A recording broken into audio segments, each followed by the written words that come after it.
All right, 365 days of horsemanship, day 50. I feel as tired and bedraggled as my hair. Yeah, just finished a long day and came up for horses. Yeah, interesting, very interesting. And actually interestingly pivotal, I think, for day 50. There are some other horses here, and I decided to go to Mia first and take the halter with me and try to bring her up and walk around in the arena and do the whole, oh, it's a stressful environment, let's feel better about it thing. And obviously the last couple of days we have not had much connection, lots of freeze, and it felt like it was getting worse.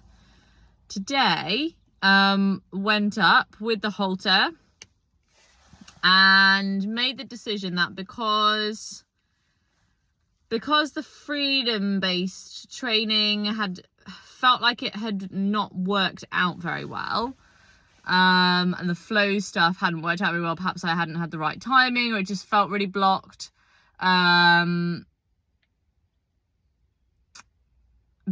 I decided, and the insistent leadership that I'd done before, I did kind of feel like I was just reinforcing this idea that I can put pressure on and she can ignore it. And so I decided to commit to dominance.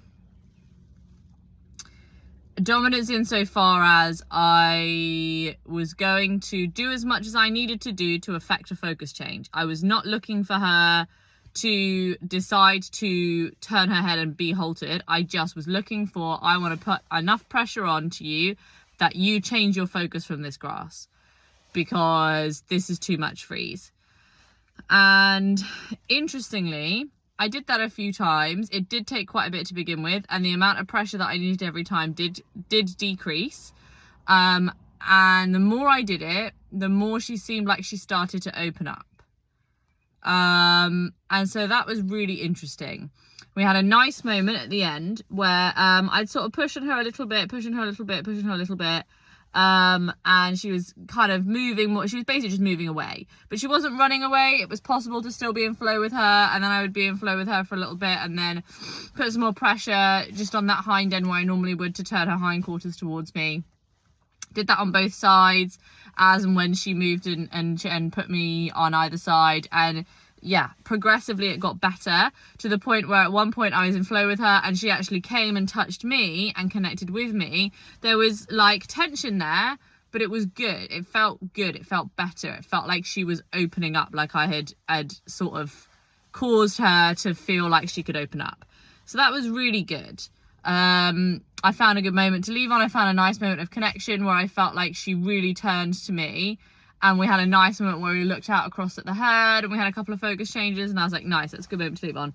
And actually it would have been much better to have more time and to have got to play with that with more time. I just didn't have the time today. I'm really super exhausted, and I just really want to get some rest and try to cultivate having a good session tomorrow. I just really, really would like to be here. I don't know how that's going to work out, because there's going to be horses here all day tomorrow, but I really would like to work it out that I can have, and I'm babysitting in the evening, have a proper session. We'll see how that goes. But yeah, I just did not have it in me today. But that was really good. I was really pleased with that. And I think it's interesting because I think that Elsa talks about dominance addicted horses. And I think that Mia is one of those horses. I think with Lawrence, and maybe I'll change my mind on this, perhaps I won't say that there's no such thing as too much freedom. I think with Lawrence, the amount of freedom required is significantly greater. Or the amount of freedom that he would like to have is significantly greater. He does not really get anything out of dominant training, in my opinion. He has been made to feel more comfortable about things across his life, but it has been a very difficult process for him, and he is still very skeptical and distrusting. And that is partially, you know, to do with my inexperience and my lack of timing and my direct lineness over time. Definitely, I'm sure with the right guidance and the right person, he could have had a better experience. But I think also innately with him, he just does not get as much out of it. Whereas I think with Mia, in a lot of ways, that's the only way she communicates. If you look at the way that, you know, Lawrence is very non-confrontational with other horses as well. It's only really since he's been working with the dominant stuff. And that is, I would say, is the one thing that has come from him having that relationship with me where we've done that kind of stuff, is that he does feel that he can have conversations in the herd now. And I've seen him push other horses out the way in a way that I didn't see him do when I first was with him, when I first had him. But he's a non-confrontational guy. He does not want to really be involved in the herd stuff unless he has to be. Mia is very dominant, and that's her language. That's how she speaks to people. That's how she speaks to horses. You know, other horses in her herd, that is how she communicates with them. And so I suppose it's not that surprising, really, that for her, she needs more of that kind of language in her life. And I think the first couple days, because we've been doing just the freedom-based training for maybe, I think, 4 days now, maybe even going on for 5, I'm not sure. Definitely, I think 3 or 4. And definitely the first 2 days, it felt good. It felt like she enjoyed my presence. It felt like she wanted me to be there.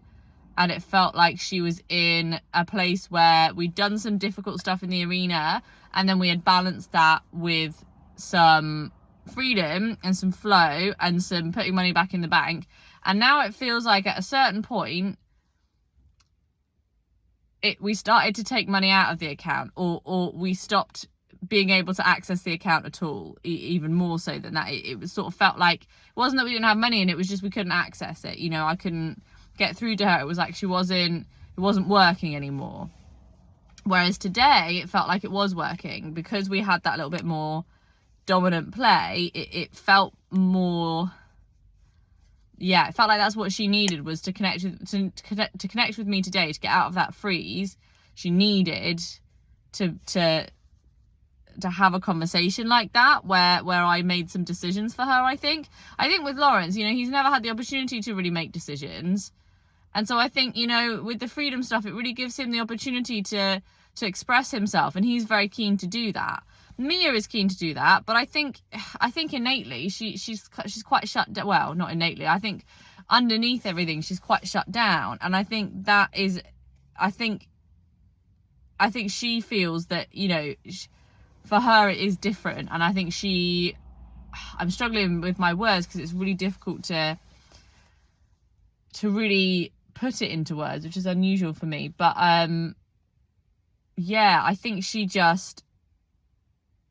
spends all day making decisions, and she spends all day making choices and deciding things for herself and controlling everything. And I think, you know, like, the idea of being a good leader is something I think I've always identified as a weakness in my horsemanship. Is I'm quite a good follower, and I'm quite a good friend, and I'm quite kind, and I'll do my best to be accommodating and to be patient and to be all of those things. But I've not always seen myself as being a particularly good leader. I've not really been confident to tell the horse what we're doing in a way that's going to be successful. And I think with Mia today, I really found that being a leader with her and saying, this is what we're doing, you need to change focus, and have my goal be something that was positive for her, because it is positive for her to change focus, was actually really powerful. So that was good. I took that on with Lawrence. Good news on the painkiller front. He came straight up to the fence for me. I soaked my pipette in molasses, and he was straight in there, happy chappy, no concerns, not skeptical at all. And that was a really nice reward. That felt really great, to feel like that I'd put the time in for a few days and that he had felt better about it. And that was really nice. That was a really nice feeling. So I'm really proud of myself for that. I'm really proud of him for that. I'm really pleased with that. I think that whole thing was just good. Yeah, very, very good. Yeah. very happy with that. And then we played a little bit I had a little bit of time with him, just literally a couple of minutes where he was engaged with me, and then we lost it and he was on the grass. So then I played a bit with very supportive leadership, making lots of decisions and being really right up in his space and walking around him and changing positions and rocking him everywhere and just trying to bring the energy up and up and up. And after a few minutes of doing that, we did get a focus change. And so we went into flow, came down to his level, he touched his nose to my hand, and I left it there. So interestingly, you know, today I had a very good session with Mia and with Lawrence. I felt, it is difficult for me to expand into that place with him. I don't feel as confident to make mistakes with him, I guess. And yeah, also I think, you know, stepping more into that training side of things is tricky. But I think it's something that's worth trying. I think, you know, you try something for a few days, you need to give it a few days and see how it goes, you know. So I think I'll come back again, try it again tomorrow, consistently, that same pattern, just for a few days, where I just, when he starts to eat the grass, I'm just like busy woman.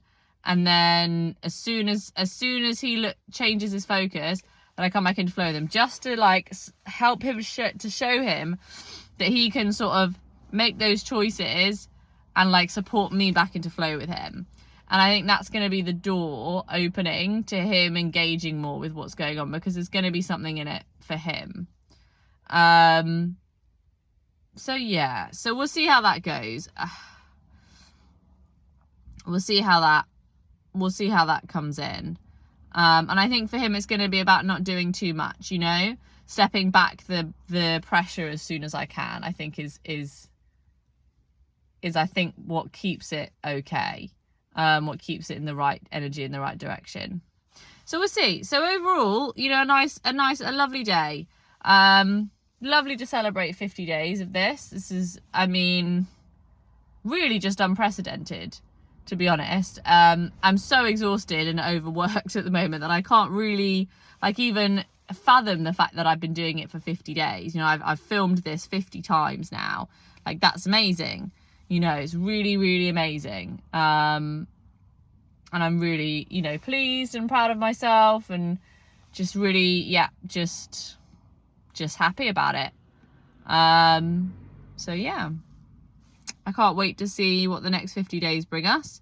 Definitely, if I look back at where we were on day one, I think we've come, you know, some way, definitely. Yeah, I'm excited to see what the next 50 days hold.